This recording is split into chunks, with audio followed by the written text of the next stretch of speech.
Bueno, vamos a iniciar con una oración para que iniciemos entonces la charla. Y ahora les explico cómo la vamos a hacer. Vamos a orar. Querido Señor, gracias por este bonito bautismo que hemos podido disfrutar. Te pedimos en este momento que vamos a iniciar esta exponencia de la tarde, que nos bendigas, nos acompañes y que sobre todo nos ayudes a que pueda ser útil, Señor. Lo pedimos en el nombre de Jesús. Amén. A nuestros hermanos que están en el Zoom, eh, no sé si esto será una buena noticia para ustedes, pero en el momento que comencemos a tener preguntas, esto no se puede grabar. Entonces, hoy es muy común que la gente no ponga importancia en participar de cosas presenciales, porque como siempre se graba, puedo participar después y verlo. Pero no todos los temas es posible, sobre todo cuando vamos a contestar preguntas o inquietudes, discutir entre nosotros algunas cosas. Esto no es bueno que se grabe. Entonces, eh, los chicos de megafonía es bueno que puedan grabar solo la ponencia que yo voy a tener, pero en el momento que abrimos las preguntas, directamente entonces que la grabación se cierre. No tengo problema en que siga el online, que los hermanos puedan escuchar el debate, pero no que se pueda conservar, porque no es plan de que nos expongamos. Cuando comencemos las preguntas, van a ver que en la pantalla va a aparecer un QR.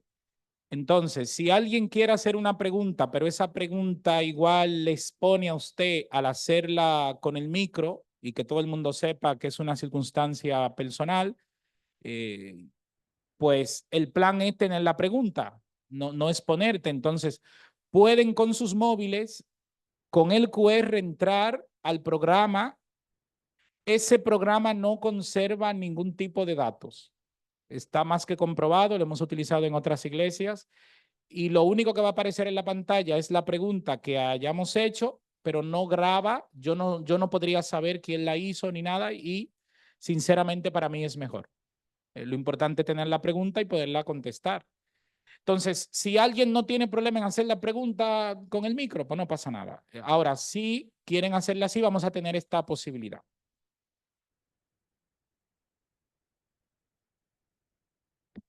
Bien, probablemente hablar de ideología de género en el espacio que tenemos, poderlo decir todo se complica. Entonces, para esto hemos hecho un esfuerzo de 7 domingos donde en una de mis iglesias yo tuve unas charlas los domingos. Entonces, era un curso que estábamos dando sobre estos temas y vino a bien porque Logos TV querían que yo fuera a su estudio a grabar, pero yo tengo problema para los estudios porque si no hay gente yo no me concentro, entonces no me fluye.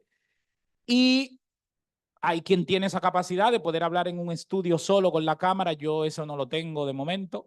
Entonces yo les pedí a ellos, si querían que eso quedara grabado, que vinieran ellos a la iglesia, donde yo iba a tener las charlas. Entonces se montaron las cámaras en la iglesia eh, y hay 8 vídeos, cada uno de cerca de 40 minutos, más o menos. Entonces es bastante. Esto es una herramienta que hemos creado porque no todo el mundo le interesa este tema, pero hay quien le interesa mucho. Entonces, si te interesa mucho a nivel histórico, a nivel teológico, ver los trasfondos que hay detrás de todo esto, pues ahí están los vídeos y no hay que verlo los 8 de golpe. Se pueden ver tranquilamente, deteniéndonos y cada uno a nuestro aire. Pero están ahí, ya yo no tengo que repetir todo lo que está en los vídeos. Es una herramienta que ya hemos creado para eso. Ahora, lo que yo voy a hacer aquí sí es resumir como lo más importante, decir lo que es más relevante.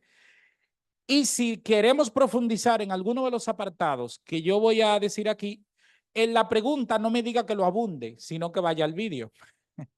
O sea, la pregunta tendría que ser más específica.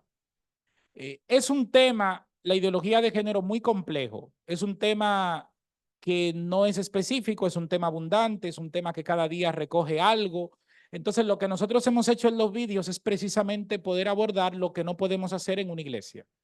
Es poderlo decir de una manera extensa y que depende el interés. Podemos ver incluso alguno que nos interese más que otro o directamente verlos todos. Entonces, eso está en Logos TV. Muchos de ustedes son seguidores de Logos, así que solamente con buscar el número 1 ya se encadenan todos los demás. Y al final hay una entrevista donde contestamos las principales preguntas que nos hicieron en el chat y también algunos ataques que recibimos. Entonces, contestamos una cosa y otra. Así que lo que vamos a hacer aquí es un resumen, más o menos. ¿Cuántos han visto el vídeo por casualidad? Bueno, tienen tarea, ¿eh?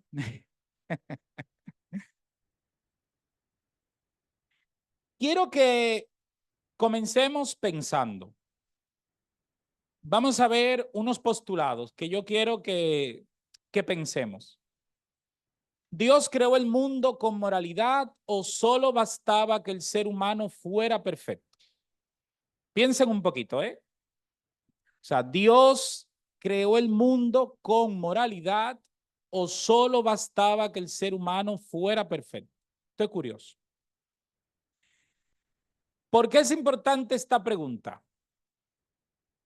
Porque si yo creo que la moralidad estaba incluida en la perfección, simple y llanamente, pues esto tiene un desarrollo diferente a que yo crea que hay una moralidad aquí y hay un ser perfecto aquí.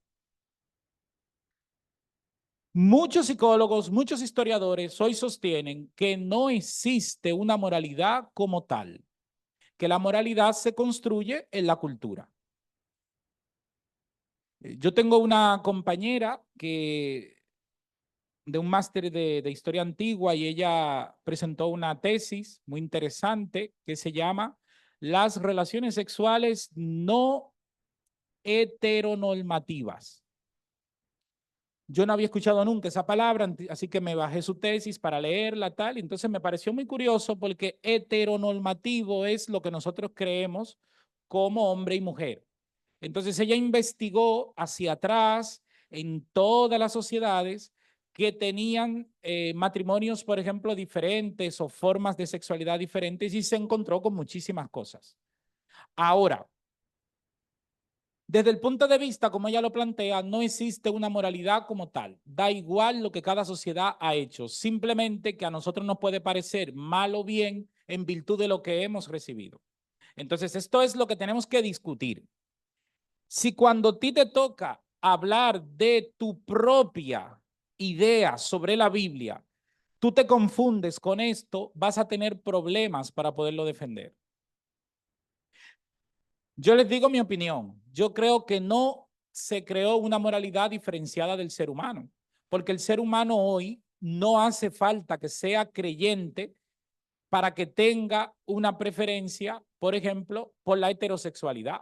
No, no le hace falta ser creyente. Entonces, eso de alguna manera, que los creyentes lo fomentamos es otro cuento, pero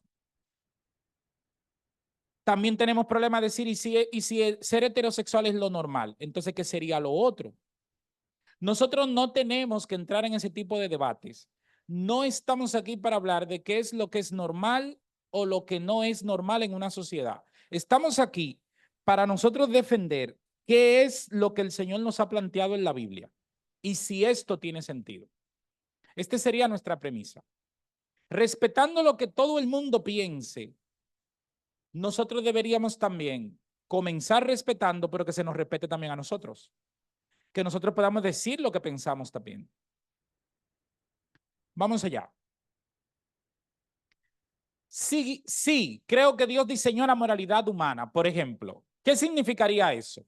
Si respondiste que Dios hizo la moralidad, haz un intento por describirla ahora. ¿Cómo era? ¿En qué consistía? A algo más complicado aún. Una pista para responder estas preguntas sería plantearnos qué podían hacer Adán y Eva en el Edén y qué no podían hacer. Por ejemplo, una cosa que estaba prohibido para Adán y Eva en el jardín de Edén, ¿qué era? Comer de lo que comieron, ¿no? Miren, si en un mundo perfecto había cosas que se podían hacer y cosas claramente que no se podían, entonces ellos no eran inocentes como a veces se llega a creer. Que el mundo perfecto era una cosa así como atontado, que nadie se daba cuenta de nada, allí feliz de la vida y de repente pecan y le viene la conciencia. No. Al contrario, un ser perfecto tendría que tener mucha más conciencia que un ser pecador. Tendría que saber muy bien lo que era correcto. La serpiente dijo, vas a conocer lo bueno y lo malo cuando comas esto. Mentira, sabían lo bueno, lo que no sabían era lo malo, pero es que lo malo no hay que saberlo. Tú necesitas probar el alcohol para saber los daños que el alcohol provoca. ¿Necesitas probar la droga para saber los daños que provoca? No, no hace falta. Hay muchísimos daños que son provocados por sustancias, por actitudes, por decisiones que no hace falta probar para saber que eso hace daño. Levítico 18. Yo no voy a estudiar este capítulo hoy con ustedes. Ustedes lo van a tener que hacer, pero yo les voy a decir lo que dice. Pero me gustaría que si nunca se han encontrado con este capítulo de la Biblia, es una parte muy poco leída de la Biblia. De hecho, a la mayoría le aburre este capítulo. Es un capítulo así como que repite muchas ideas raras. Ahora bien, en ese capítulo tenemos la definición de lo que es la moralidad sexual desde el punto de vista de Dios. Incluso referenciado a Génesis 1 al 3, pero es aquí donde se explica en detalles. ¿Qué hay en este capítulo de especial? Yo voy a leer, me voy a permitir leer algunos versículos solamente. Los que tienen sus Biblias, acompáñenme en el Levítico 18 y vamos a leer desde el versículo 1 hasta, bueno, les voy diciendo.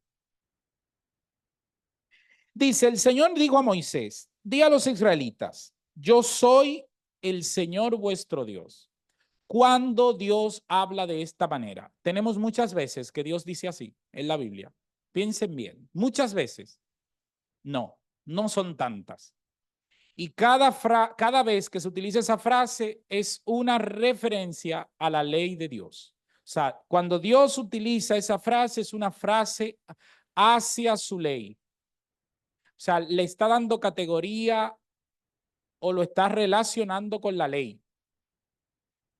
Le dice el versículo 3, no haréis como hacen en Egipto, donde habitasteis, ni como hacen en Canaán, a donde os llevo, ni andaréis según sus leyes.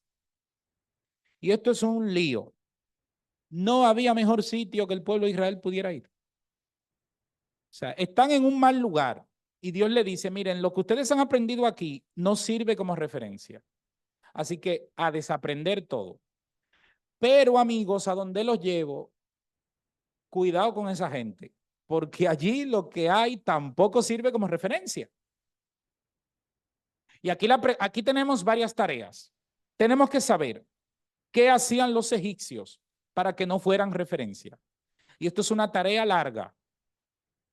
En Google podemos buscar, por ejemplo, si escriben sexualidad egipcia, van a encontrar muchas cosas.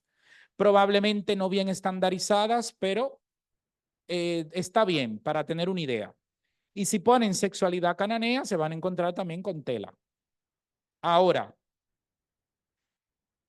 en los vídeos que están grabados en Logos está detallado. O sea, esto está detallado. Aquí lo vamos a ver más resumido. Versículo 4. Mis preceptos pondréis por obra y mis normas guardaréis andando según ellos. Yo soy el Señor, vuestro Dios.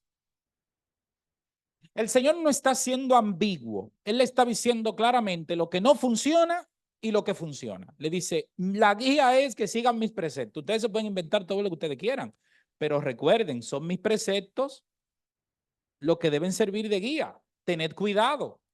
Y recuerden que el ser humano, o sea, ¿por qué Dios habla de esta manera? Porque el ser humano no puede evitar coger cosas del entorno que vive. Eso es imposible. Cuando usted se va a un lugar, si usted no está despierto en no contaminarse, usted se va a contaminar naturalmente. Tienes que poner esfuerzos, poner raciocinio cristiano aquí, porque si no te contaminas de cosas. Y los israelitas duraron en Egipto 3 días, seguro, ¿no? ¿Cuánto? 430 años. O sea, cuando tú tienes 430 años en un lugar, un pueblo, ese pueblo hace mucho que era muy poquito judío. Era judío por decir algo, pero eso eran egipcios total. Se han hecho estudios sobre esto, estudios sobre todo históricos, y se ha demostrado. Yo tuve en esto una frustración porque yo hice una tesis para, para uno de mis TFM sobre este tema, y resulta que mi asesor era Nelson.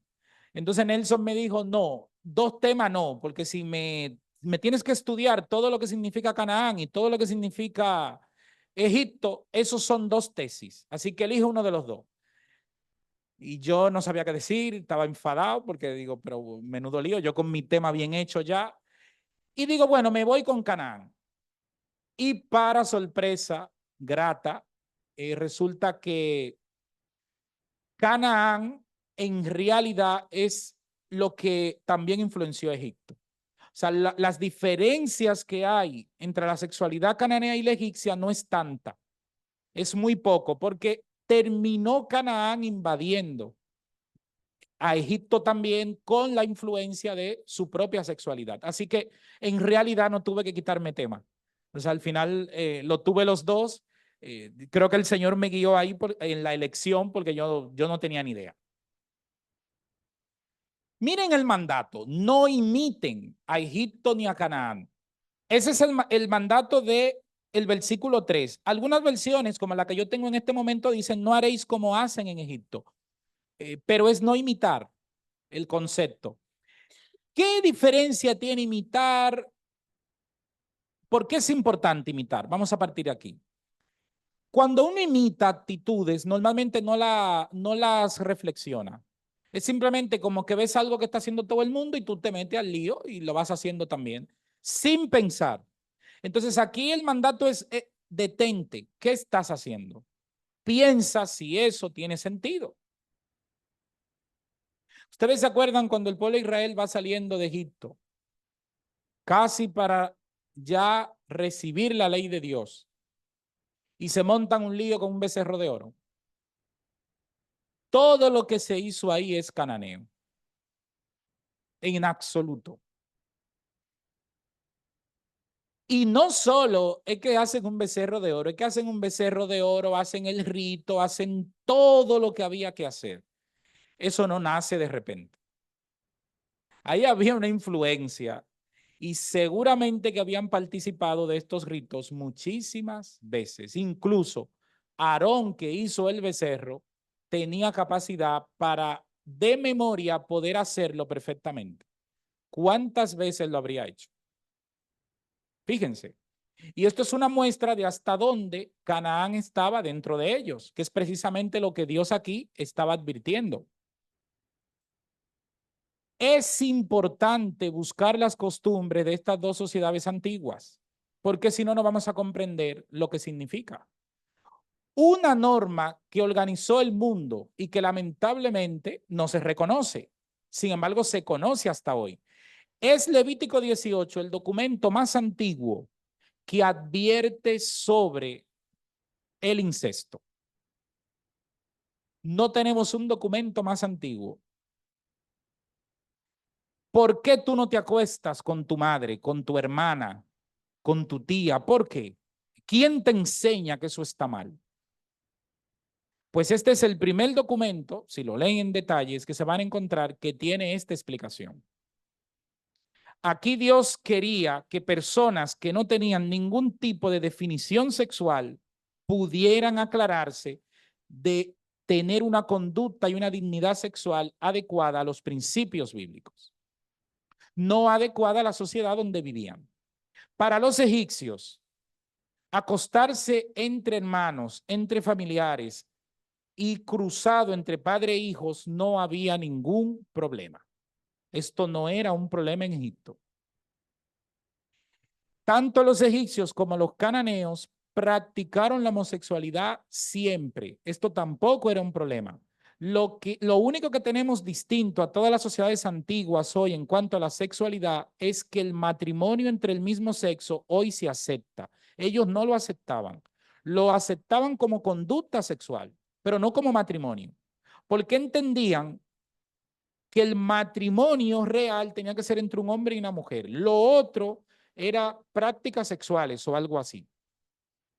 Ahora, de que la homosexualidad, entre otras cosas, siempre estuvieron presentes, sí, no podemos ser ambiguos en esto, lo tenemos que admitir.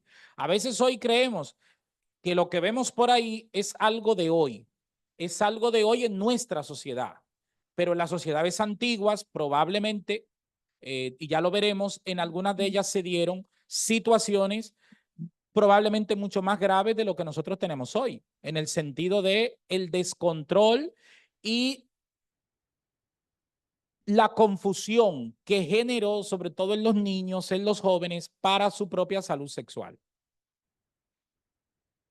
Israel se contaminó muchas veces y hubo un alto nivel de inmoralidad. Ahora, en la Biblia está presente constantemente la denuncia de los profetas sobre cada una de estas conductas.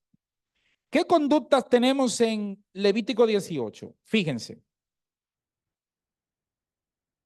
Está la homosexualidad, está el sacrificio de niños, está el incesto en todas sus modalidades y también hay una especie de prohibición muy curiosa y es la ética de las relaciones a nivel de las personas que no son familia tuya, pero que se relacionan con familiares. Por ejemplo, mi cuñada no es mi familiar, pero es la mujer de mi hermano. Si yo tengo una madrastra, no es mi familiar directo, no es mi familiar sanguíneo, pero es esposa de mi padre. Entonces, la esposa de mi tío, yo la tengo que considerar mi tía.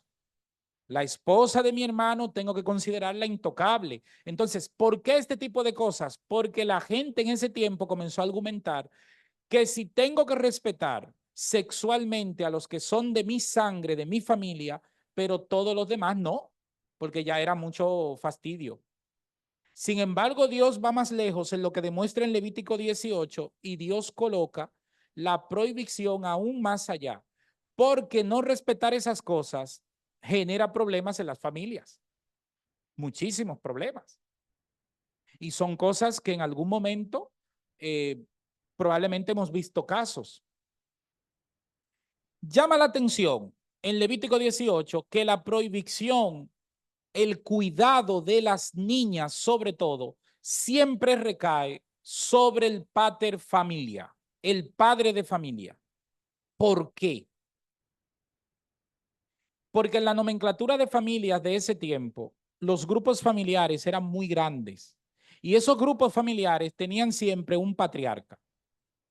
Y esa insistencia tan rayada que tiene la Biblia y que muchas veces molesta, ¿por qué tanto énfasis en la virginidad?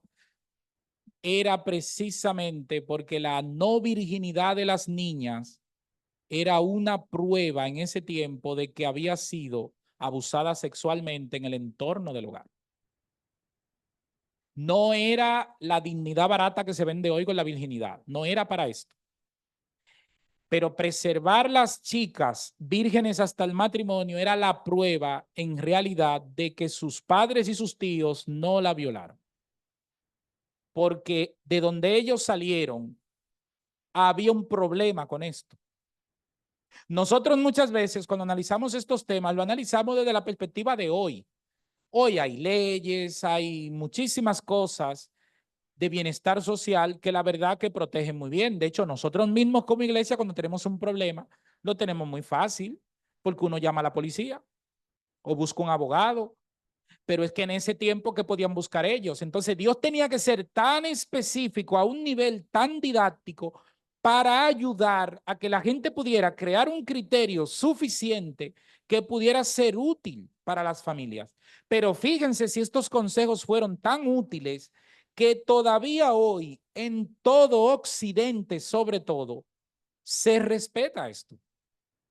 Le podemos hacer añadiduras, pero fíjense, yo no sé si ustedes conocen mucha gente que vea normal que, por ejemplo, casarse o acostarse con su hermana está bien. No, ¿y de dónde no viene esto? Pues es de aquí. No es de otra parte. Claro, pero como esto es cristiano, igual ahora no tiene sentido. Y eso lo tenemos que discutir. Si vamos a la Biblia, en la Biblia yo tengo que un ser humano, la frase, lo que en sí es un ser humano a nivel bíblico, no me meto con la explicación social. A nivel bíblico es la unión de un hombre y una mujer. Nosotros lo hemos utilizado de otra manera. Nosotros llamamos que él es un ser humano, yo soy otro y así cada uno individual. Ahora, el concepto bíblico era que había un hombre, había una mujer, pero cuando se fusionaban, se unían, eso era la esencia de un ser humano. Porque lo que Dios quería era que el hombre mantuviese como esencia y la mujer de que siendo diferentes en muchas cosas, pero unidos, hacían el ser perfecto, algo así. Ahora, nosotros le hemos dado otra utilización a esto. Discusión de los géneros, pero en la Biblia dice, varón y hembra los creó, en el planteamiento bíblico. La Biblia propone la monogamia entre un hombre y una mujer. Saben, yo con esto, recuerdo uno de mis profesores que decía que esto es una estupidez, que esto de la monogamia no funciona, que por qué lo seguimos proponiendo, porque no funciona. Y entonces yo un día le pregunté que me diga un método mejor. Y entonces él mismo me dijo, bueno, la monogamia es el ideal de todo ser humano, porque en el fondo es como que el ser humano está configurado para tener una sola pareja, pero también para recibir el respeto de su pareja. Pero es verdad que también el ser humano sufre mucho, por ejemplo, las infidelidades. ¿Por qué? Y entonces él decía, bueno, lo que tenemos que hacer es comenzar a decirle a todo el mundo que sea infiel para que se acostumbren. Y entonces yo le decía, pero eso no es una buena medida, porque probablemente queriendo sanar, lo que vamos a hacer es causar más heridas, incluso romper sistemas que bien funcionan, porque no todas las parejas han tenido este problema. Ahora, cuando miramos en el sentido bíblico, ¿cómo aconseja? Lo aconseja así. ¿La Biblia se decanta por la heterosexualidad? Sí. Que la sociedad hoy tiene un problema con esto y hay mucha discusión. Ahora, la Biblia plantea la heterosexualidad como el modelo de Dios. La intimidad, ¿cuántas leyes de protección de datos se van a hacer? Hoy yo no puedo tener el teléfono de alguien si no se lo he pedido, si no me lo envía, si no me lo autoriza. Para bautizar a Nahuel hoy hubo que firmar 3 documentos, porque si no lo firma no lo podemos bautizar. O sea, hay una ley de protección de datos terrible con todo esto. Pero señores, 2 personas se conocen en una discoteca, ¿qué papel firman para poderse acostar? Díganme. ¿No deberíamos tener ya algo aquí que yo pueda decir y la otra persona diga autorizado, no autorizado o algo así, ¿no? Para firmar un montón de burocracias, la protección de datos tiene que funcionar, pero para compartir mi cuerpo con alguien no tengo que firmar nada, no sé. Lo digo para que pensemos. ¿Hasta dónde puede llegar esto? La procreación. Por mucho tiempo en los círculos religiosos ha habido mucho debate de que las parejas deberían priorizar la sexualidad solo para procrear. Y tristemente, 20 siglos después, todavía seguimos con las ideas de San Agustín. ¿De dónde vino eso? Viene del antiguo cercano oriente, del paganismo que proponía que la sexualidad, el único objetivo que tenía que ser la procreación. Y eso no lo dice la Biblia. Eso es un invento. De hecho, mucho cuidado con ese tipo de consejos, porque entonces la pareja que no tiene hijos, cuidado con lo que le podemos llegar a transmitir. O sea, la sexualidad es un camino seguro, viable, de disfrute para una pareja, pero también es el camino para poder procrear. Pero no metamos las dos cosas en el mismo utensilio, que no es lo mismo. Son dos cosas diferenciadas. El mundo católico, sobre todo, se abrazó a esto y causó mucho daño con esto. Incluso totalmente en contra de el placer. Le decían algunas parejas, si van a tener, van a intimar y no es con planes de quedarse embarazado, entonces no pueden tener placer, porque si tienen placer es pecado. ¿Dónde dice eso la Biblia? La Biblia no me plantea eso. La Biblia, cuando dice que todo lo que Dios hace es bueno, también incluye el sexo. O sea, no es un problema. Que luego Dios plantea algunas reglas, sí, pero no digamos por eso que es malo. Exclusividad y permanencia. Utilizamos para casar este texto. Por tanto, dejará el hombre a su padre y a su madre y se unirá a su mujer y serán una sola carne. Pero no lo usemos solo en los matrimonios. Veámoslo también en términos más sencillos. ¿Por qué es importante que una pareja tenga un espacio aparte? Que no estén mezclados con los familiares. Porque si no ocurre esto, no va a ocurrir el ciclo y el inicio de una verdadera pareja, de un verdadero matrimonio. Y la Biblia lo dice desde Génesis. Hoy lo seguimos haciendo. En España hay serios problemas con esto. Hay una estadística de Europa y España es uno de los países que más tardan los hijos en salir de casa. Y el problema ya no está en los hijos, está en los padres. Hay muchos padres que están haciendo muchos preparativos para que sus hijos no se vayan de la casa, sino que se casen y traigan las parejas a la casa. Cuando yo hago eso, yo todavía no me convierto en un marido independiente. Soy un hijo que ha traído otra hija. Y entonces esto reconfigura lo que el Señor plantea. Hay que salir del entorno y hay que lanzarse y hay que formalizar tienda aparte. Es lo que plantea el versículo. Esa exclusividad implica abandonar el entorno familiar.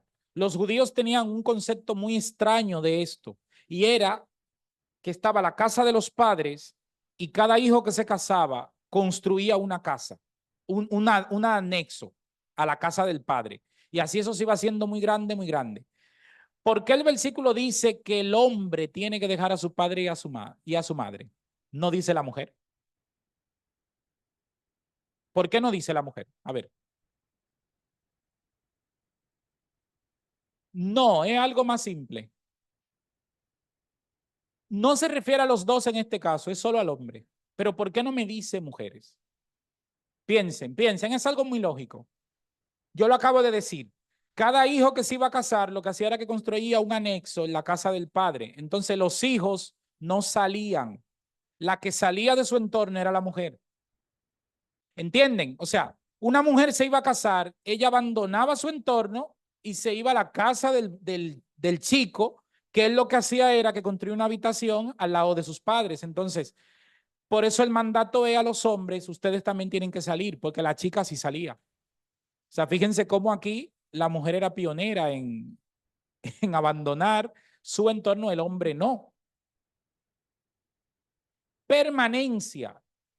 La pareja necesita estar sola para poder fomentar, iniciar su propio camino y también la unión verdadera entre ellos. Cuando viven con familiares, muchas veces la unión se diluye entre los familiares y entonces no pueden tener una verdadera unión como pareja, juntos. No estoy diciendo, y si hay una circunstancia y tal, todo lo que es una circunstancia, evidentemente la tenemos que vivir. Y si no nos queda de otra y vivir 50 juntos, ¿por qué vamos a hacer? Si es lo que hay. Ahora, el ideal es que cada pareja viva solo. Igualdad de sexos y jerarquía. Aquí tenemos un problema porque cuando estamos debatiendo la ordenación de las mujeres para ser pastor, confundimos algunas cosas. Yo no estoy a favor de que se ordenen mujeres para pastor. O sea, de entrada, yo no soy neutral en este debate. Tengo mis razones propias. A nivel teológico creo que no hay ningún impedimento, pero entiendo que forzar este tema ahora lo único que haría es dividir la iglesia. Yo no quiero que se divida. A mí me gustaría que se discuta más y se madure más y que sigamos en la ayuda de Dios unidos. Pero en este momento, votar que sí a la ordenación de las mujeres sin estudiar el tema más a fondo, lo único que haría es dividir la iglesia. Ahora bien, los que se han ido a la radicalización del no y a la radicalización del sí, miren lo que se han inventado. Comienzan a guardarse cosas. En Génesis 1:27 queda claro que la humanidad fue creada a la imagen de Dios, no solo el hombre, la mujer también. Humanidad es el hombre y la mujer juntos. Mucha gente dice Dios crea al hombre como tal y la mujer viene después. Incluso algunos judíos incentivaron la homosexualidad planteando, a partir de lo que decían los griegos, de que el hombre original, el hombre perfecto, podía engendrar él solo y que esa raíz del pecado que viene la mujer. Incluso hasta eso se llegó a decir. Y eso es mucho decir, porque eso justificaría la homosexualidad como parte del inicio del hombre perfecto. Ahora, el texto no define entre ellos lo siguiente: superioridad e inferioridad. Eso no lo hemos inventado nosotros. Y aquí algunos dicen, bueno, pero dice la Biblia que el hombre cabeza de la mujer. Sí, pero la frase dice como Cristo de la iglesia. Investigue qué significa Cristo de la iglesia. Cristo es arbitrario con la iglesia. Cristo le da órdenes a la iglesia. Ya quisiera toda mujer que está casada que su marido le dé la libertad que le da Cristo a la iglesia. Y no estoy diciendo con esto que aquí hay gente aprisionada, pero ningún marido es tan considerado, por más considerado que sea, como lo es Cristo con la iglesia. Y sin embargo, es triste que ese versículo haya sido utilizado para ser arbitrarios, cuando el texto no lo plantea. Indicación de sumisión. ¿Quién debe sumirse a quién? ¿Quién debe estar por debajo de quién? No lo dice tampoco. Muestra a ambos al mismo nivel ante Dios. Y cuando Dios dijo que eran administradores, no era solo Adán, también la mujer. El problema viene a raíz del pecado, porque Dios creó al hombre más fuerte físicamente. Y en un mundo perfecto, la complementación era muy bien, pero en un mundo imperfecto, el hombre iba a utilizar esa fuerza, lamentablemente, para hacer daño a la mujer. Y entonces ahí tenemos unos problemas que no teníamos cuando Dios organiza las cosas. Una mirada detallada al primer capítulo de Génesis revela que ambos, hombre y mujer, son bendecidos. Indicaciones para los dos: multiplicarse. ¿Se podía multiplicar el hombre solo o la mujer sola? Era los dos. Llenar la tierra, gobernarla, liderazgo sobre la creación. Era los dos juntos. De hecho, se le dijo, no se separen. ¿Se acuerdan? Y esa es la raíz del mal. Y si Satanás hubiese abordado a Adán solo, ¿qué hubiese ocurrido? Hubiese pecado más rápido que Eva. Seguro. Es mejor que hubiese pecado Eva primero porque deja a los hombres todavía con alguna excusa. Pero si hubiese sido Adán, eso hubiese sido rápido. Adán, esto es bueno, útil para tus músculos, venga. No hubiese necesitado muchos argumentos. Pero Dios dijo, no se separen. ¿Por qué? Porque hace falta el criterio de un hombre y el criterio de una mujer. Los dos criterios diferenciados, pero de repente complementados. ¡Wow! Ahí es donde está la grandeza. Y nosotros, sin embargo, lo que estamos haciendo es dividiéndonos, viendo una lucha entre el hombre y la mujer. Nadie aquí es ciego ni tonto. Ha habido mucho abuso a las mujeres a nivel social. Pero para romper con eso no es que las mujeres luchen contra los hombres. Yo muchas veces veo los logros feministas y digo, a veces, sinceramente creo que las líderes feministas son tontas. ¿Saben por qué? Porque no se dan cuenta que los supuestos logros son caramelos que el hombre le pone para que ellas se sientan libres, pero no es real libertad. La libertad no puede ser que una mujer salga a la calle a cometer las mismas irresponsabilidades que cometían los hombres ya. No puede ser eso la libertad. La libertad tiene que ser en base a los derechos, pero derechos morales también. ¿Saben? Porque no puede ser, bueno, El hombre sale a la calle, gasta, se acuesta con quien sea, tiene hijo por ahí, da igual, pero la mujer si lo hacía se veía mal. Pues la mujer que lo haga también y ahora lo vamos a ver bien a los dos. No, lo que teníamos que corregir era el que lo hacía mal. Yo tengo un tío que él era mujeriego, muy mujeriego. Y en una ocasión él me dijo, estamos hablando de esto. Y entonces él escuchó que yo estaba hablando con alguien sobre la iglesia, sobre estos temas. Entonces él dijo, mira, antes yo me enamoraba de una mujer y yo tenía que hacer muchas cosas para que esa mujer me hiciera caso. Incluso en algunas ocasiones hasta eh, llevarla a una casa, comprarle cosas, porque tenía que parecer que éramos pareja. Dice, ahora yo salgo a la calle y no tengo que comprar nada y hasta las mujeres me dan dinero. Y dice él, no sé dónde está el avance aquí. Yo creo que esto, en vez de nosotros lo que lo hacíamos mal, fíjense lo que él me dijo, nosotros lo que lo hacíamos mal, en vez de corregirnos, la mujer dio un paso por delante y entonces ahora esto está en tierra de nadie. Eso no puede ser la verdadera libertad. La verdadera libertad es corregir a la sociedad. Y si el hombre lo estaba haciendo mal, sobre todo porque abusaba de las ventajas que le estaba proporcionando a la sociedad, lo que teníamos que haberlo corregido por ahí. Influencias cananeas directas en la Biblia que podemos ver. Lot y el embarazo de sus hijas. Esto es una influencia cananea.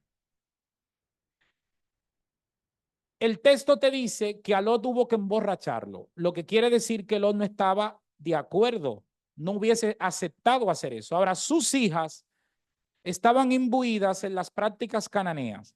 Las prácticas cananeas era que cuando una chica no se casaba, estaba obligada a tener hijos, porque había que tener hijos.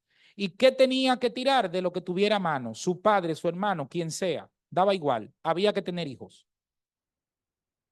Esto es una práctica muy peligrosa, porque imagínense lo que puede salir de ahí, a nivel social, a nivel de salud, a nivel de todas las cosas.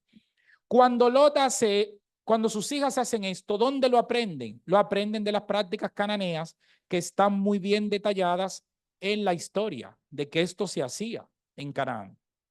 Sodoma y Gomorra, nosotros a veces decimos eran homosexuales y ya está. Leamos el texto, no dice que eran homosexuales en ningún sitio. Dice algo más. Dice, desde el niño hasta el más adulto, todos los hombres de la ciudad vinieron a querer acostarse con esos dos hombres que estaban ahí.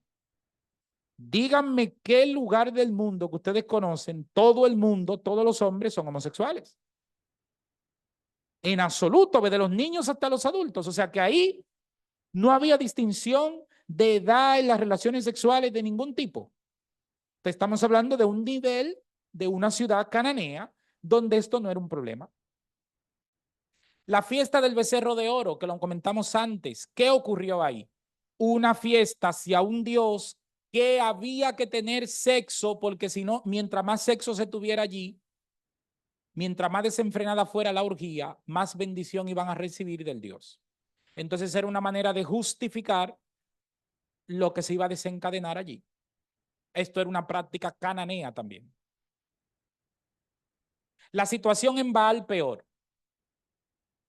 El pueblo de Israel se está encaminando. ¿Y qué hace Balaam? Trae unas chicas dispuestas a acostarse con todos los hombres que quisieran de Israel y la lanza al pueblo. Y le trajo un problema al pueblo. Porque es precisamente lo que Dios le había dicho que no hicieran. Pero es que esto estaba relacionado con una práctica ritual.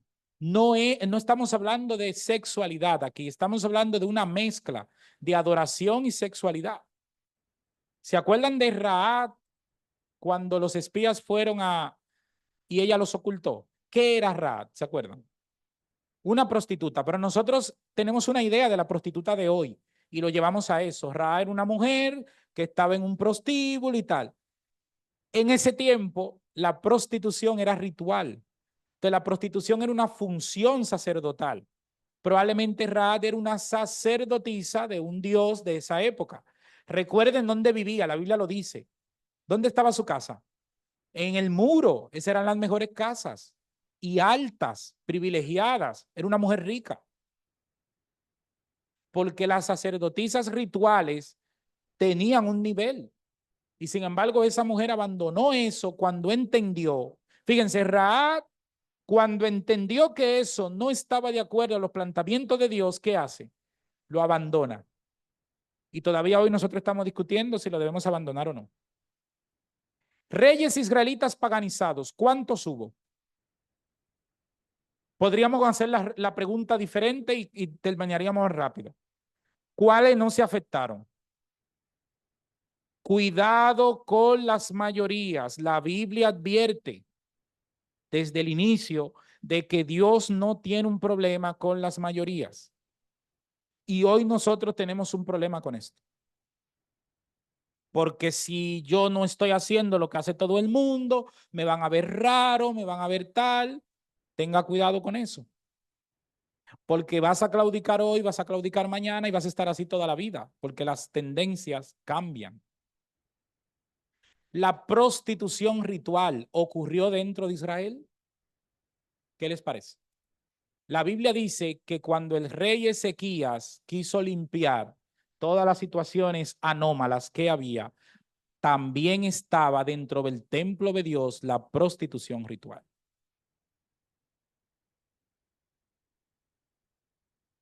Y eso es fuerte. En el templo de Dios, no en el templo pagano, en el templo de Dios. Y la tuvo que quitar. Pero es que el rey Salomón, ¿qué fue lo que hizo con las reinas? Las dos cosas. La sexualidad ritual y el sacrificio de niños. Salomón llegó a sacrificar hijos propios. Y más reyes lo llegaron a hacer también. Hijos propios. Pero qué aberrante esto, pero ¿cómo es posible? Bueno, pruebe comenzar una tendencia para que vea cómo es el ser humano, que va a ser grotesco al principio, pero después eso se va a normalizar. Bueno, pero eso fue en alguna tribu bárbara por ahí. Cuidado. Hay muestras arqueológicas de sacrificio de niños en todo el Mediterráneo, sobre todo las ciudades que dan directamente al mar Mediterráneo. Y en Cádiz se encontró uno en España muy grande, que se ve que allí hubo un jaleo grande en algún momento de la historia. En la zona de Murcia tenemos algunos también. Y luego toda la cadena mediterránea del norte de África hasta Israel, llenísima. Y si se pudiera seguir escarbando, sobre todo en países que no te lo permiten, como Libia, solo Dios sabe lo que encontraríamos. O sea, esto fue una práctica que existió. La gente se planificaba para tener, si quiero tener 3 hijos, pues entonces tenías que tener muchos más, porque los que tenías que contar, los que ibas a sacrificar y con los que te ibas a quedar. O sea, miren hasta dónde en un momento dado hemos llegado los seres humanos. Y Dios aquí lo advierte. Si miramos, aquí estaría Egipto y aquí estaría Canaán, a donde iban el pueblo de Dios.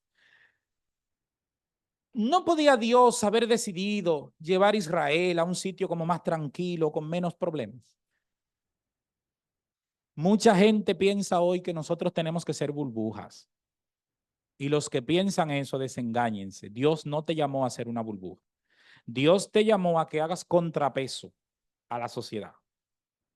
Dios te da su luz para que tú la lleves a los otros. No es para que te la quedes, ni para que digas, bueno, es que la gente aquí está muy corrupta, yo me voy aparte y entonces me planteo mi propio sistema. No. Nosotros tenemos que mostrar lo que pensamos, lo que creemos, para que también la gente pueda valorar si esto entiende que es su patrón de vida, su línea de vida. Aquí tenemos a Rahab, que de todo lo que ella era, se convirtió en un símbolo de rescate, no solo de los propios espías o de la ciudad y de su familia, sino de ella también. La sexualidad en la antigua Grecia, ¿cómo era? El incesto en Grecia, en una gran parte de sus ciudades, era legal. Incluso una práctica muy malévola de padres que iniciaban a sus hijos sexualmente. Padres. Imagínense lo que eso puede terminar afectando. Y alguno diría, bueno, pero si todo el mundo lo hacía y era normal en esa época, seguramente no había mayores traumas. Pues es que sí hay datos de traumas. Sí hay datos de lo que esto impactaba, de cómo esto afectaba al final a la gente, cómo la gente sí se sentía abusada. El concepto de abuso no es de hoy, es un concepto que siempre ha existido y que el ser humano lo ha llevado mal siempre. Los griegos consideraban que la sexualidad no podía ser mala porque los dioses de ellos, recuerden que si leen la mitología griega que encontramos, ahí hay una cantidad de problemas. Entonces, los griegos se ingeniaron unos dioses que eran muy corruptos, sobre todo a nivel sexual. Y entonces, esto daba pie de que tú pudieras también serlo, pues si tu dios se lo eran. La bisexualidad era una identidad sexual, no había un problema con esto. La iniciación sexual de los adolescentes por los propios padres. La pederastia se practicaba sin problemas. La prostitución era legal. La prostitución ritual existía. O sea, había la prostitución que conocemos nosotros, pero también tenía la ritual, la de los templos. La consideración de la mujer. Los griegos pensaban que era débil, limitada, defectuosa y solo necesaria para atraer ciudadanos. ¿De dónde viene el machismo en Occidente? De la filosofía griega, que es de donde nosotros hemos bebido más, en todos los sentidos. Si esta era la consideración hacia la mujer que tenía Platón, que tenía Aristóteles y que tenía esta gente, pues claro, si estos han influenciado el pensamiento del mundo, pues esto a la larga también hizo sus efectos. La sexualidad en Roma. Roma hereda todo lo de Grecia, no lo cambia, hereda todo lo de Grecia, pero añade algunas cosas. Por ejemplo, la religión romana promovía la sexualidad como un aspecto de prosperidad para el Estado. Así que una persona importante que todo el mundo conocía, que hacía orgías en su casa, esa persona era relevante. Hoy, gracias a Dios, no lo consideraríamos así. Pero fíjense, una época donde lo malo te hacía ser relevante, eh, es para pensar. La prostitución era legal, pública y generalizada. Pinturas pornográficas formaban parte de las colecciones de arte de respetables hogares de la clase alta.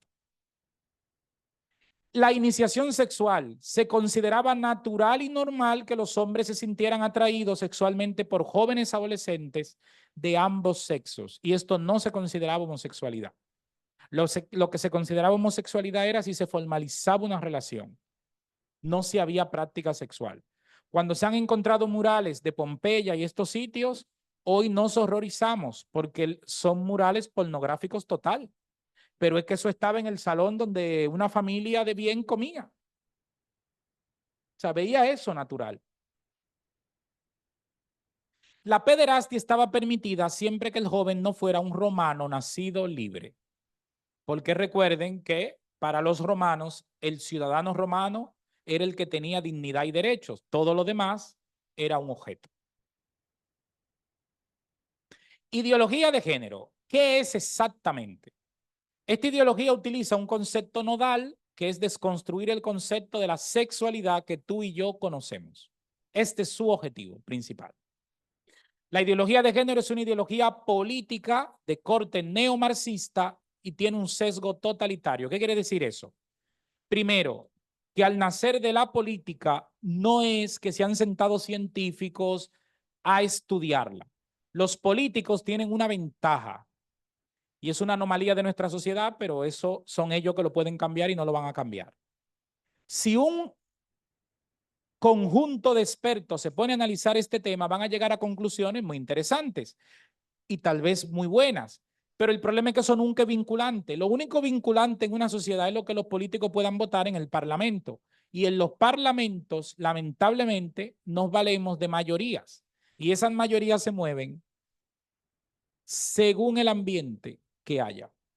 En este momento en España, por ejemplo, hay un gobierno débil que necesita muchos votos ajenos para sacar las cosas adelante. Y tiene que claudicar en muchas cosas que le ponen por delante. Pues podemos criticar todo lo que queramos al presidente, pero es así. Él tiene que claudicar para él sacar adelante su propio método o sus propios planes. Y muchas veces, ¿en qué está claudicando? En esto, que para él no es una preocupación, probablemente, pero para nosotros sí. Yo entiendo que el presidente no se levanta cada día a leer su Biblia, seguramente no tiene, pero a mí me preocupa que se vulnere lo que dice la Biblia. Ahora, no entremos en un debate que no tiene sentido porque esto no se está haciendo para que usted tenga éxitos como lector de la Biblia, se está haciendo para todo lo contrario. ¿Qué defiende? Defiende las diferencias entre el hombre y la mujer. ¿Cómo? Ignora la anatomía y la biología. Dice que no existe por anatomía y biología la mujer y el hombre, que eso es una construcción social.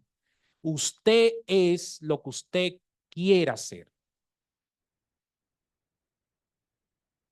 Si usted es lo que usted quiera hacer, vamos a ponerlo en práctica. Yo soy Amancio Ortega, el dueño de Sara. No se rían, porque no tienen que aceptar lo que yo quiera. Y quiero la cuenta de él, ¿eh? O sea, yo ahora voy a disponer de Sara, pues yo soy Amancio Ortega. ¿Qué pensarían ustedes si yo dijera esto en serio? Se volvió loco este, vamos a llevarlo al médico. Pero si digo que soy lo que yo quiera, ¿qué pasa? Noten que para algunas cosas vale el argumento y para otras no. De toda la vida en la psicología, cuando usted decía que usted era algo que usted no era, se decía que tenías un trastorno de la personalidad o de la percepción. Y se estudiaba en ese sentido. Yo no sé cuánto han visto muchos estudios sobre los fracasos de las cirugías de cambio de sexo, pero no hay demasiados publicados. Hay muchos, pero publicados no, porque hacen mucho daño, sobre todo al que lo quiere hacer. Hay un periódico que a veces se sale de la línea, el Confidencial, que publicó un estudio amplio sobre esto. Merece la pena verlo. Creo que ese incluso todavía está en internet, donde un montón de gente que se ha operado argumenta la estafa en la que ha entrado. Dicen, verdaderamente no me he convertido en una mujer, no me he convertido en un hombre, me han construido un órgano que no es tan funcional como me prometieron. Y además, si me hubiesen explicado muchas cosas que ahora estoy padeciendo, probablemente me lo hubiese planteado de otra forma. Cuando un adulto decide hacer algo, aunque yo no esté de acuerdo, yo debo respetarlo. Pero creo que toda decisión, sobre todo las irreversibles, las que ya no tienen vuelta, debería la sociedad asegurarse que se hagan todos los estudios debidos y que la persona reciba toda la información que necesita. Hoy, para agilizar las cirugías, se han quitado los test que se hacían, los estudios que se hacían, porque estos estudios para el negocio terminaban eliminando sobre el 60% de las personas que querían operarse. Terminaban convenciéndolo de que no era viable. Y ni siquiera había que convencerlos. Ellos veían los propios resultados y entonces la mayoría prefería pensárselo mejor. Ahora, miren este dato. La familia y el matrimonio, y aquí nos tira a nosotros, mayoritariamente eclesiástico, se asoció al concepto de burguesía acomodada y religiosa, mantenedora de una hegemonía patriarcal y opresora a la que había que denunciar y superar. O sea que si usted está casado con una mujer o un hombre, usted es patriarcal, opresor y burgués acomodado. Anda, nos han subido el nivel.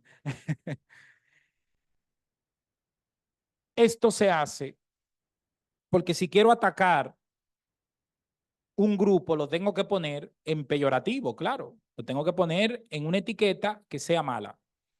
De esta forma, todos los movimientos contraculturales mencionados, unidos a la lucha del patriarcado, iban asociados a ideologías marxistas, liberales y anarquistas, que veían en la familia mal llamada tradicional el reducto de una sociedad hipócrita, victoriana y rancia que había que combatir y superar. Fíjense, qué curioso. Objetivos de la ideología de género. ¿Qué objetivos tiene? Liberar al ser humano de las limitaciones de su biología. Eres lo que quieras, no te limites. En Londres un hombre dijo que él era una cabra, literal, y que había que dejarle un día a la semana, él se iba a vestir de cabra con su disfraz y tal, y que él iba allí a chocarse con las cabras, jugar con ellas, bueno, relacionarse como una cabra. Hubo un problemita y eso terminó en la justicia. Y entonces él se defendió de una manera muy astuta. Él dijo, ¿cuál es el argumento que necesita un hombre para demostrar que él es una mujer? No tiene que demostrar nada. Es simplemente que lo crea, que lo considere. Y entonces él le dijo al señor juez, señor, no es el mismo método para que a mí me consideren una cabra. Y el juez se mordió la lengua, pero tuvo que admitir que sí. En Estados Unidos, alguien ganó un juicio preocupante porque lo pillaron hablando con un niño de 11 años. Y él utilizó este mismo método y dijo, ¿y si yo soy un niño de 11 años? ¿Y si yo me siento un niño de 11 años? No hay que aceptármelo. Y comenzaron a decirle que era un degenerado, que era tal, que cual. Y digo, pero es el mismo argumento. Yo me siento un niño de 11 años. Y un juez que tuvo que darle la razón a ese hombre inmediatamente emitió un memorándum en Estados Unidos diciendo tenemos que replantearnos estos métodos y argumentarlo de otra manera porque lo que nos puede caer por un lado puede ser muy peligroso. Usted no puede legislar solo para uno, tiene que legislar para todos. Y este es el problema. Y no me estoy oponiendo o apoyando, simplemente le estoy planteando casos que nos hacen pensar.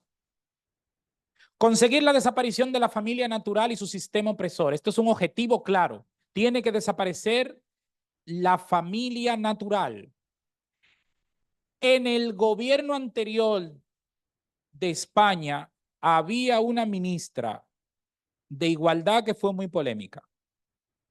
Pero más polémica aún fue su viceministra, que era apellido Pam.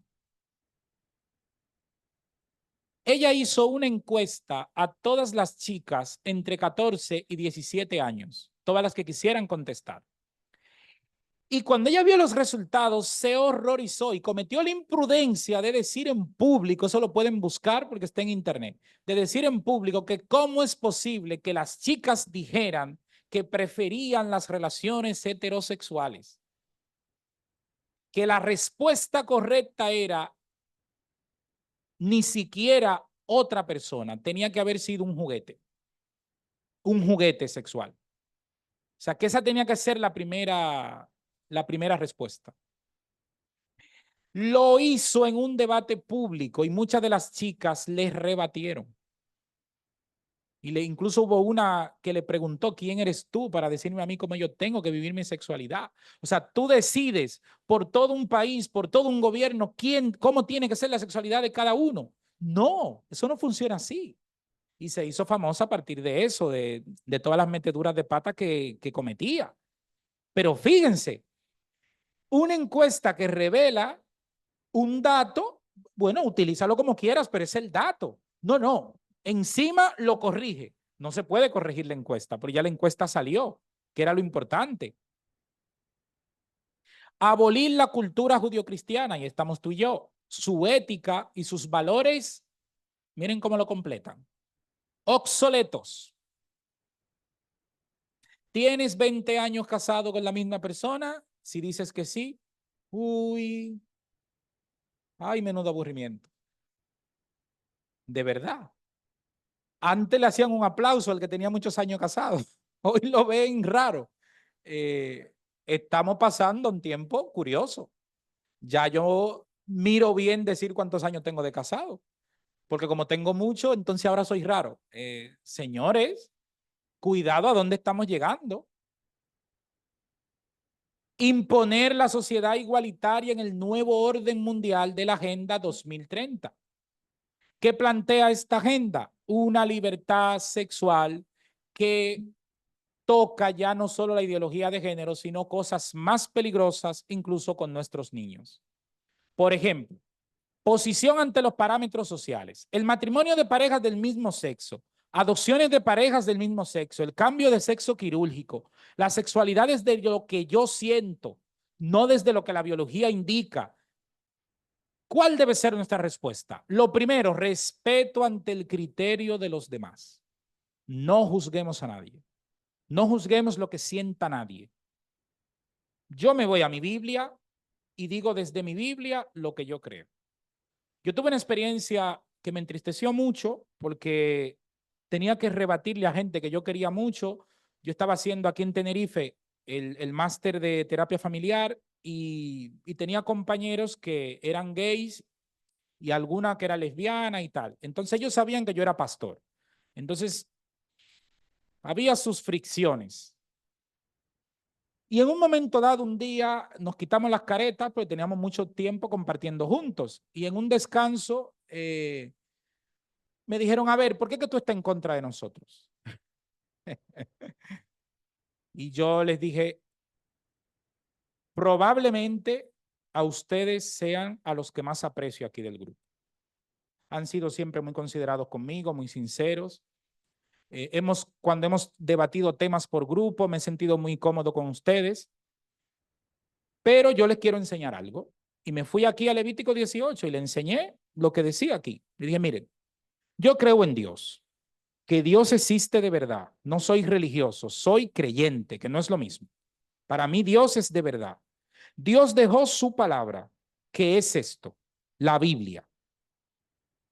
Y aquí me dice que la homosexualidad, desde el punto de vista de Dios, él entiende que eso no es la sexualidad correcta, que la sexualidad correcta es entre un hombre y una mujer. No te estoy diciendo lo que yo creo exactamente, te estoy diciendo que cuando yo veo lo que Dios me dice, yo por fe creo eso y como obediente a hacer lo que Dios me dice, yo me sumo a eso. Y yo veo que yo dije, nada, Señor, ayúdame a lo que me viene ahora. Y entonces ellos se quedaron mirándome muy raro así, me dijeron, pero tú de verdad crees eso. Dije, sí, lo creo totalmente. Y entonces me dijeron lo siguiente, para mi sorpresa. Me dijeron, pero entonces el tema es distinto. Y yo no sé qué me estoy perdiendo. Me dice, claro, porque si tú crees que Dios existe de verdad y que tú al creer eso estás agradándole a Él, entonces no es que tú tienes un rechazo hacia nosotros. Y yo, sí, es así, pero yo no lo había analizado así, pero me gustó el que ellos lo planteen así. Y claro, ahí tuve una respuesta que probablemente yo la decía de otra manera, pero no lo pudieron haber dicho mejor. ¿Por qué es eso? Yo no tengo un problema con la homosexualidad. Yo no tengo un problema con porque cuidado, decimos homosexualidad, pero entre las propias parejas heterosexuales puede haber muchos problemas. De hecho, en terapia se ven cosas que no se podrían decir aquí, entre parejas heterosexuales. Cosas que rayan la psiquiatría total. Pero que como la gente piensa que todo lo que es sexual se vale, pues da igual. Ahora, ¿cómo Dios me plantea la sexualidad? Esto yo me lo tengo que preguntar. Porque el asunto es, algunos me dicen, pero ustedes en la iglesia plantean esto, pero es un rechazo entonces a los homosexuales. ¿Cuántos homosexuales han dejado la homosexualidad para hacerse creyentes? Muchísimos, pero no lo podemos enseñar. Porque ellos están casados ahora, estables con sus parejas, entonces probablemente eso es algo que se tiene que preservar del pasado. Nadie ha estudiado la sexualidad más a fondo que Master y Johnson. Nadie en este mundo. Fueron los que se atrevieron a llegar lejos, incluso en la ilegalidad. Le pagaban a parejas para que practicaran las cosas que ellos querían estudiar, para estudiarlo y lo repetían hasta la saciedad. Nadie ha estudiado tanto como ellos. Y todas las cosas. Y ahí están los datos. Y ellos dejaron por escrito, decían ellos, ¿puede cambiar a alguien su conducta sexual? Y entonces ellos ponían, nuestra experiencia es que solo cuando alguien tiene convicciones más allá de su propia conducta sexual y quiere alinear esa conducta sexual con esas convicciones, hemos visto que se pueden modificar. Pero cuando la gente entiende que lo que hace está bien, se va a mantener en lo que hace. Se va a mantener en lo que hace. Miren, aquí llegamos a un punto peligroso. En los años 70, el pastor Bullón, en el Congreso de Jóvenes que se realizó en Suiza, un congreso mundial, llevó directamente al Congreso un caníbal que él había arrepentido, que él había bautizado, para que contara su testimonio. Y el testimonio fue muy grotesco, pero le hicieron una pregunta difícil. Cuando tú estás aquí con toda esta gente, después que ya sabes y estás arrepentido que no debes comer carne humana, ¿qué significa estar ahora expuesto a la gente? Y él dijo una tentación. Una tentación. Vamos a ver, ¿qué hacía ese hombre toda su vida? Comer humanos, y lo llevas ahora a una manifestación. ¿En qué se convierte eso? Tengamos cuidado cuando encasillamos temas. El hecho que una persona inicie un camino hacia el Señor no quiere decir que hay un cambio así. Probablemente modificar el comer carne humana en ese hombre era un proceso que se tenía que dar y un proceso complejo. Porque piensen que para comer carne humana, para nosotros algo totalmente descabellado, pero piensen en ese hombre, de dónde partía él para que viera eso normal. Ahora, es difícil el cambio, sí. ¿Y por qué si todos los demás cambios son posibles ante Dios, siempre que discutimos lo de la homosexualidad nos negamos a aceptarlo? Incluso entre los creyentes. Si yo de verdad creo que puede haber un cambio de un ser humano que hace algo que le brota natural, pero que ahora entiende que eso no está de acuerdo con el plan de Dios y quiere modificarlo, no debería seguir teniendo fe de que Dios Todopoderoso puede modificar eso. Y eso lo dejo a tarea de ustedes. Tendríamos que plantearlo así. La ideología de género perjudica a los niños. Esto fue un informe que se retiró del informe de Estados Unidos de el Colegio de Pediatría. Se retiró cuando ganó Biden, pero estaba publicado allí y muchas páginas lo recuperaron y lo publicaron. Aquí tienen un fragmento en español. El Colegio Americano de Pediatras insta a educadores y legisladores a rechazar todas las políticas que condicionan a los niños a aceptar como normal una vida de suplantación química y quirúrgica del sexo opuesto. Los hechos, no la ideología, determinan la realidad. Ellos dicen aceptar que es normal vivir una vida completamente dependiendo de químicos para mantener tu propia sexualidad que se supone que tú sientes natural, y comenzar desde niño, eso tiene riesgos que no se advierten.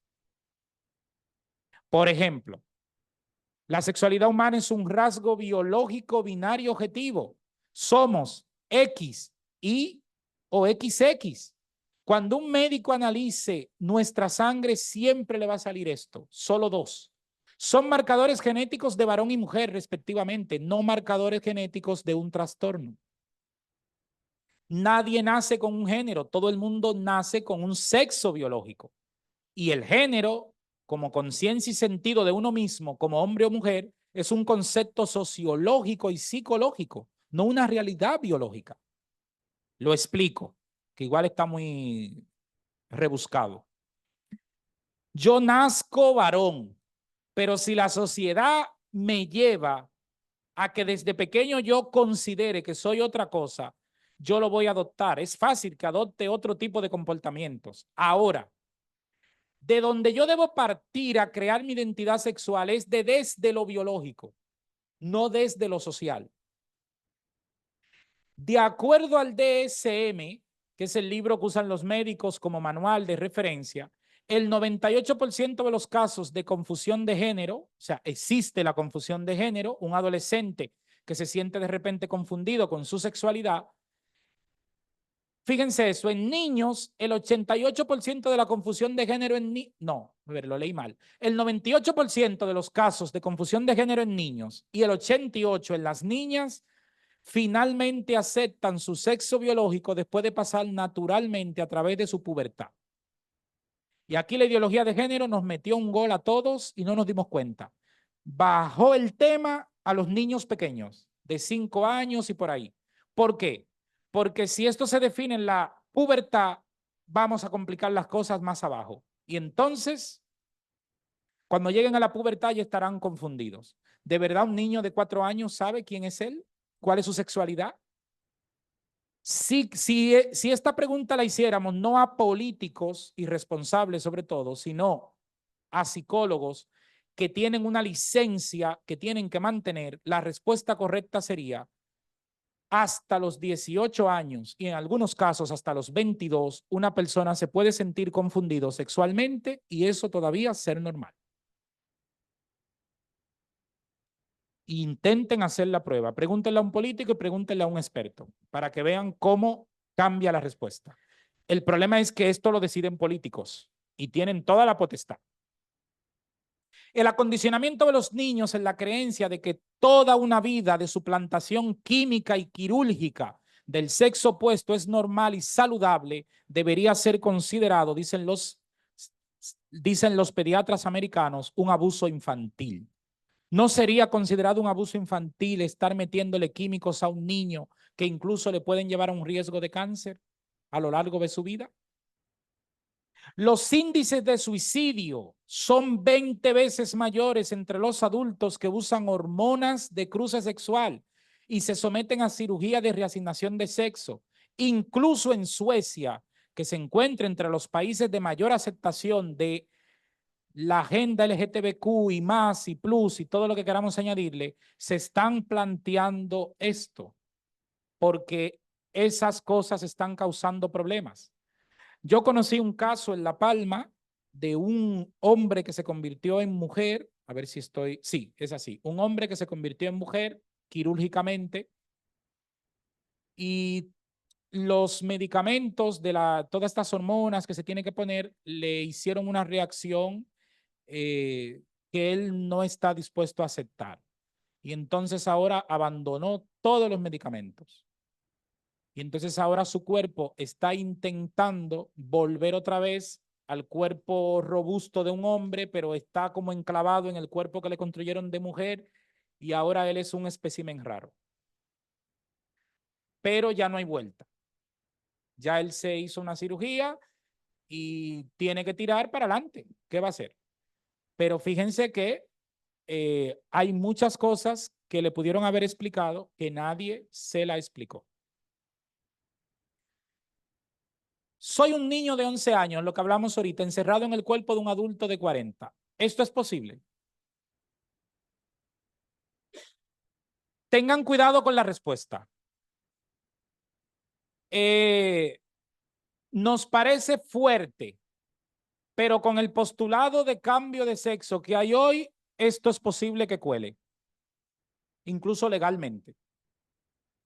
Porque no hay ninguna prueba de que un hombre sea una mujer ni una mujer un hombre, es solo lo que dice. Entonces, si este hombre dice eso, evidentemente es una degeneración total, pero hay que tener cuidado.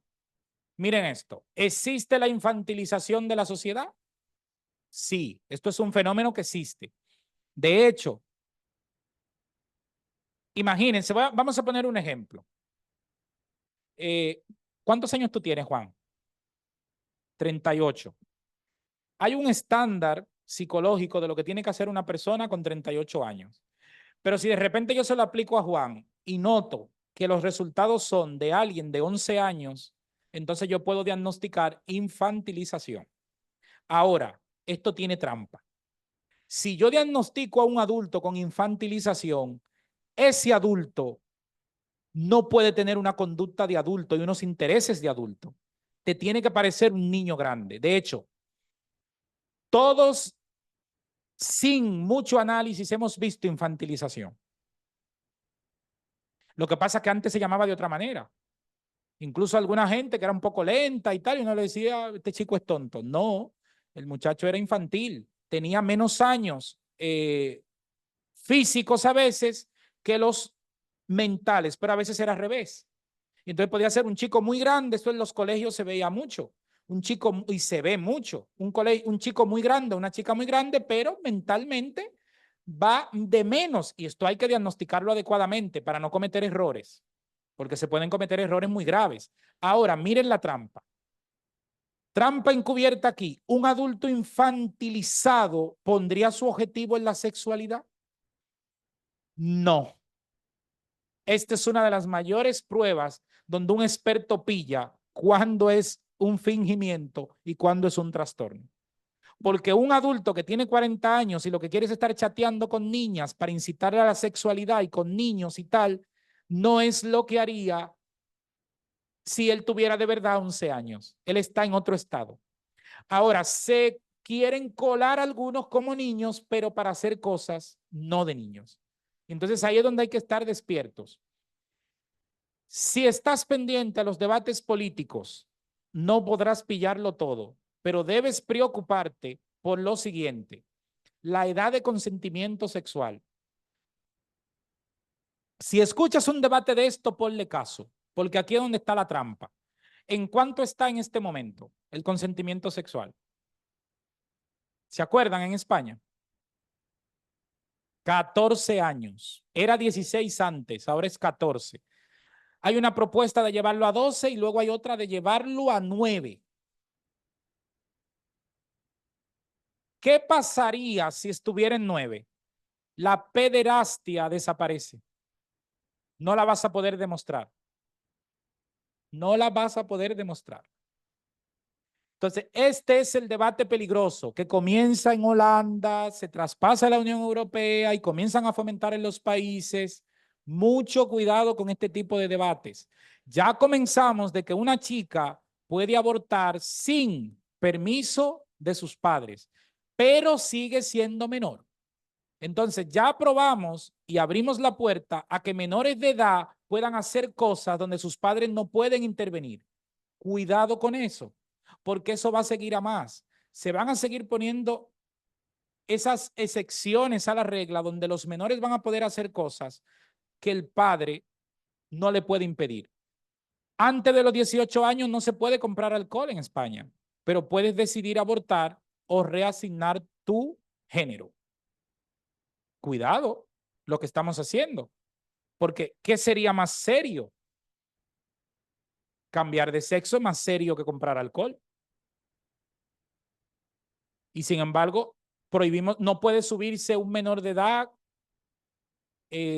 a viajar solo. Tenemos que pagarle incluso una tutora que lo lleve ahí, una azafata, un tal. Pero puede cambiar de sexo solo.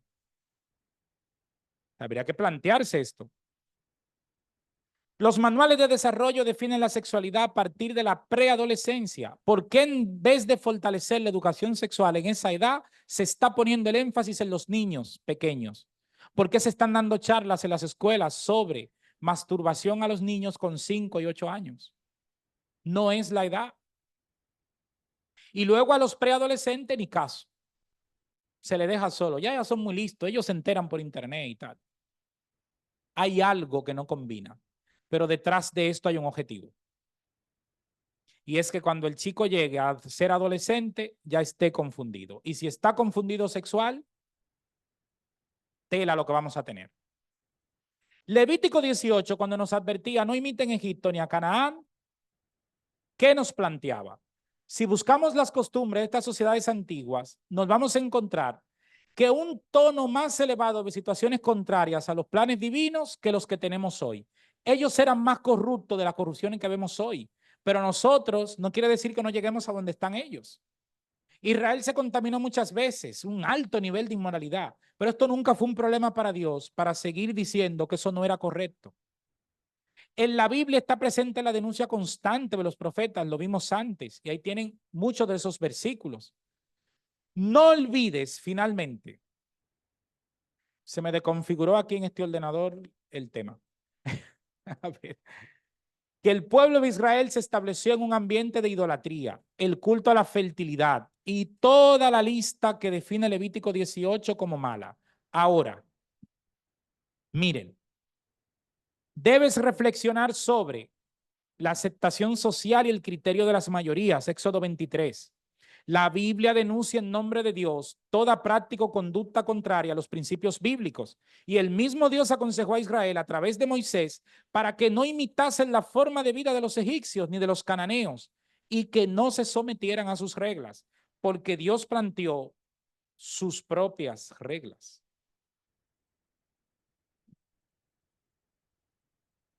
Ahora vamos con tareas. Jesús dijo a sus discípulos, si alguno quiere venir en pos de mí, niéguese a sí mismo, tome su cruz y sígame. ¿Cuál es tu cruz? ¿Por qué a todo el mundo que se tiene que arrepentir, que quiere venir al Señor, le decimos esto? Y a determinadas cosas, sobre todo cuando hablamos de la conducta sexual, no hay cruz que llevar. Tenemos que aceptar todas las cosas.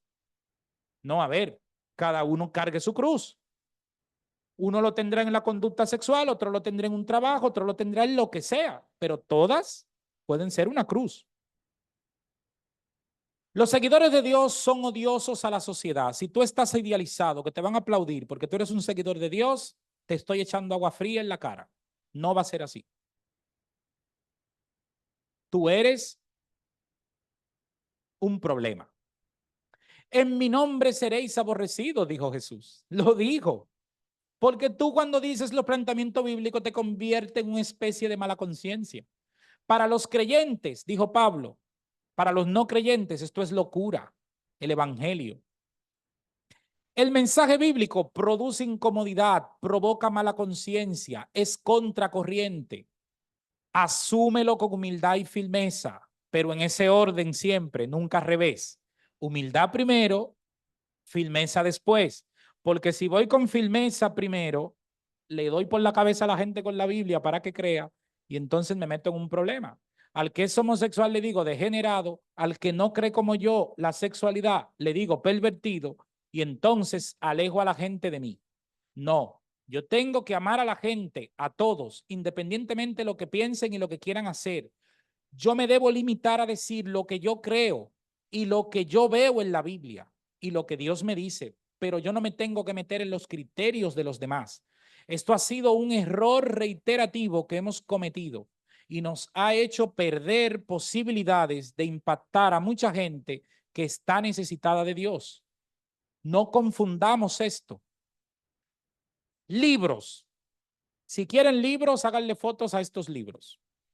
Libros especializados en sexualidad y especializados en todos los temas que yo he tratado en profundidad. Solo de estos tres está en español el amarillo, el matrimonio, aspectos bíblicos y teológicos. Los otros dos todavía están en inglés porque son muy recientes. Falta por lo menos un año que lo traduzcan en español. Pero si alguien los quiere comprar ya porque le interesa el tema, quiere profundizar, están en Amazon. Se pueden comprar en Amazon digital, que son más baratos y tienes la oportunidad de poderlos traducir. Si no lees inglés, puedes traducir la lectura. No más de 8 euros o algo así. O sea que son asequibles estos precios. Ahora, son los únicos libros de nuestra iglesia especializados. Tenemos muchos libros de familia, pero libros de opiniones, de lo que cree uno, de lo que cree el otro y tal. Ahora, estos son especializados, investigaciones por especialistas donde cada capítulo está hecho por el experto del área que trata. Si no lo pueden leer aquí, no se preocupen. El documento está en megafonía, lo pueden pedir. Entonces allí lo ven más claro.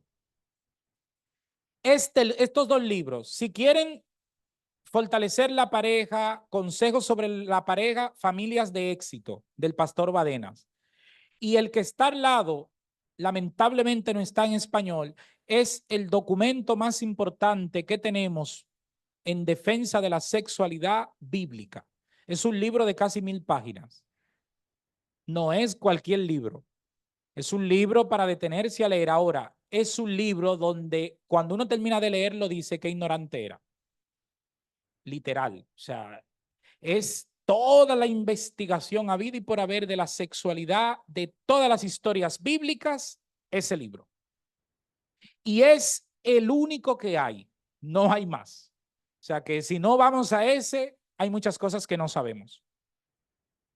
Si queremos un poquito de profundizar sobre toda esta revolución sexual rara que hay hoy desde una perspectiva bíblica y un análisis médico, Miguel Núñez y su esposa, un punto de vista desde un psicólogo pastor y desde una doctora, ambos cristianos. Este libro está muy interesante, también se puede comprar en Amazon, va a tener que darme a mí una, porque le estoy dando. Lo que pasa es que es el medio donde está económico. El comprarlo digital es un precio muy asequible.